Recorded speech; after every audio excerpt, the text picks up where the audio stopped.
James Cook. I wanted to get to a little bit on him and how good we really think James Cook is. He was in the top 100 list. He's in the top 10 running backs in the league, according to ESPN's Jeremy Fowler's series that he's got with executives and scouts that are voting on this.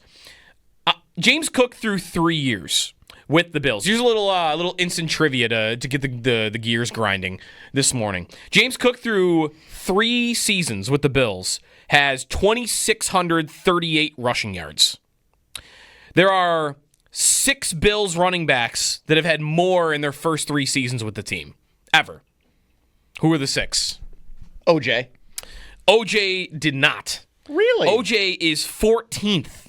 Wow. All time. Slow starter. He was OJ with the Bills, and those that watched him would maybe remember this.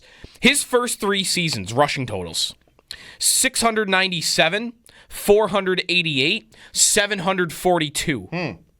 Then he starts going crazy, 1,200, 2,000, 1,100, 1,800. First 3 years, there was nothing. Well, I think I got number 1.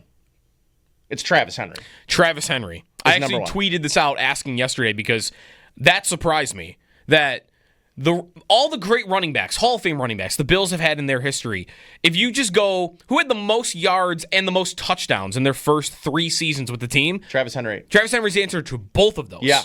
So Travis Henry's number 1. He was a workhorse. 3,500 yards in his first 3 seasons. I don't think it'll be Willis McGahee because he missed year 1. That's a good question. Your stat head has him listed, but maybe they don't. They don't count year 1? They don't have 2003 listed for him. So that's an asterisk. Technicality, yeah. But I guess first 3 seasons played, he qualifies. 3,365 yards for McGahee. Marshawn is 30 yards behind James Cook in his first 3 seasons. Okay. I think part of that might be, there was 2 other running backs here? Did he not get suspended? Yeah, plus there was Fred Jackson and C.J. Spiller here, too, within his first 3 years. Yeah, Lynch in year 3. No, that's the suspension year might be the year after. He played 13 games, though, in his 3rd season, so he missed 4 for maybe injury. Maybe that was... Is Fred Jackson on the list? Fred Jackson is not on the list because he came out of NFL Europe right away, and he wasn't quite there. I'll give you a hint. You're missing another Hall of Famer. Thurman. Thurman is number 2, 3,400. You're missing 2 old-time Bills running backs, and then you're missing another running back that the Bills didn't draft. First 3 years with the team, not first 3 years of career. LaShawn McCoy, 3,300. Cookie Gilchrist. 3,000. The other one I could probably just give you. Okay. Joe Cribbs. Okay. Joe Cribbs, 80 to 82, eventually. 2,900 yards, just a little bit above James Cook.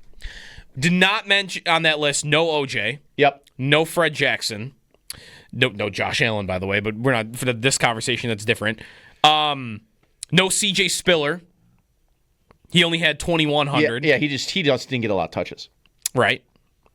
So Cook comes in on that list at number 7. Where's Sammy Morris on that list? Sammy Morris is... Hold on, I'm at Zach Moss, and it's still not at Sammy Morris. I'm at Carlos Williams. Nice. Man, there's Ray Davis. What a year Carlos Williams was. Ray Davis had more yards in his rookie year than Sammy Morris had in his first 3 years with the Bills. Was Carlos Williams... What year was Carlos Williams? Is that 14 or 15? 15.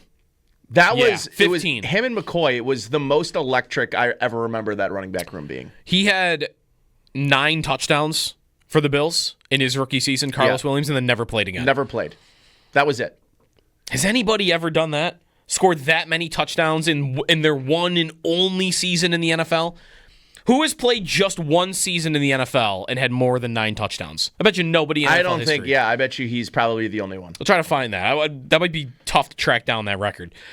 Cook, though, on that list, right now, like, determining how good Cook is, where is he right now on an all-time Bills running back list? How good is he? Is he better? Who is he not? Who is he definitively not better than? OJ. He's not better Thurman. than OJ. He's not better than Thurman. That's 2. Probably Shady McCoy.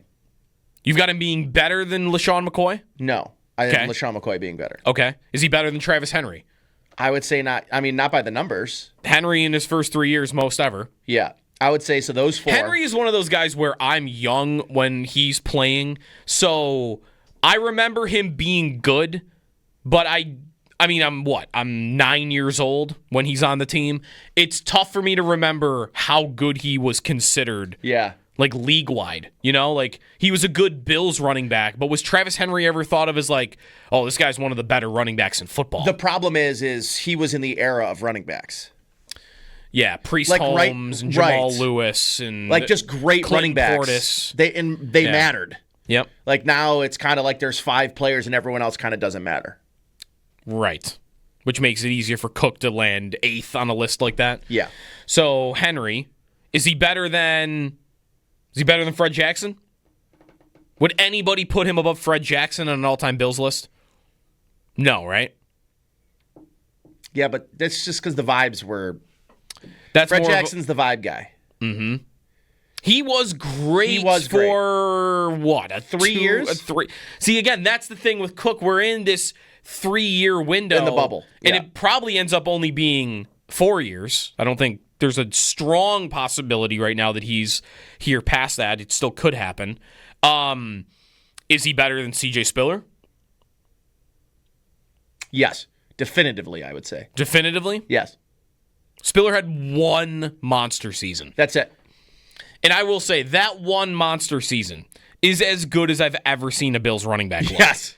He had that year. That's 2012. He averaged over 5 yards a carry. I mean, it was. He averaged 6 yards a carry. Yes. He averaged 6 yards a carry for a whole season. Yeah. Spiller had starting 9 games, by the way, out of 16 because, Fred needed to have his turn.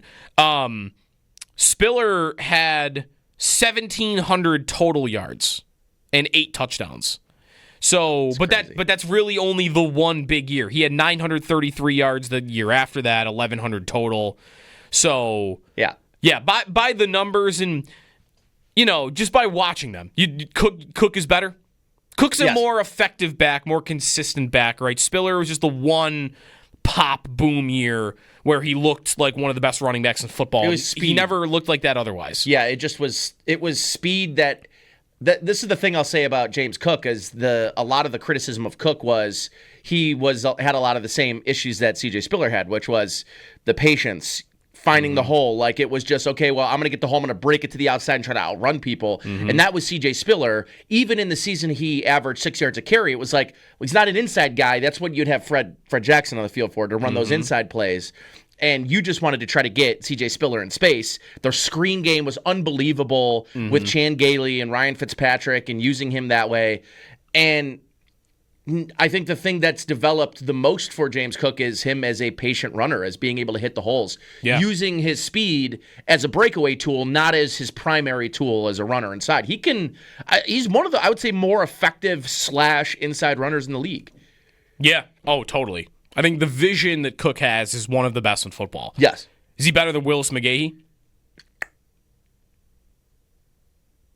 It's a hard question. That's going to be his territory? I think really, to do the easy part first, I don't think it is debatable that he, at this point, is like a top 5 running back in Bills history.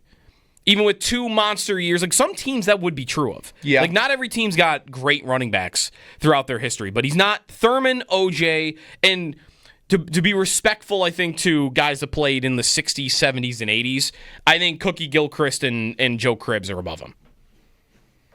Yeah. Cookie Gilchrist especially. It's hard if you want to look at it as who's the better player or who had the better stats. I mean, to me, Willis McGahee's probably the 3rd best running back the Bills have ever had. He was one of the greatest college players ever. I mean, he was unbelievable in college before he blew his knee out. Uh-huh. And then came back. But you said for the Bills. I know. He's, in terms of talent. That sounds, I'm not even saying you're wrong. Just hearing the phrase, I think Willis McGahee's the 3rd best running back in Bills history sounds the most crazy. talented. 3rd most talented running back. 3rd most talented? Yeah. Okay, that's different. I think I agree. It's different, but. Most talented. Why Spiller is coming into my head for talented? That's just because he was fast, though, right? It's because he was fast. It's because he seemed like the most terrifying person to have with the ball in his hands ever. Right, but it never really came to fruition. Jeremy and I were beating the drum of if we could add one player from the drought teams onto this one, it would have been before James Cook, it was Spiller. Yeah, I remember those conversations. McGahee third. Yeah, I think anyone that watched Cookie Gilchrist will want to fight you. Probably. Over that for sure. Him above Cook, though, 1,100 yards, 1,200 yards, 990 yards. Those are his first 3 seasons, and only 3 seasons with the Bills. More yardage, more touchdowns. I will say, though, full yard lower on yards per carry. James Cook in years 1 through 3 with the Bills, 4.9 yards per carry. McGahee, 3.9, which is not necessarily very good. Where does Cook rank? How good is he on the all-time Bills running back list? It's a good list. I think you'd put him in the top 10, but even that's a crowded field.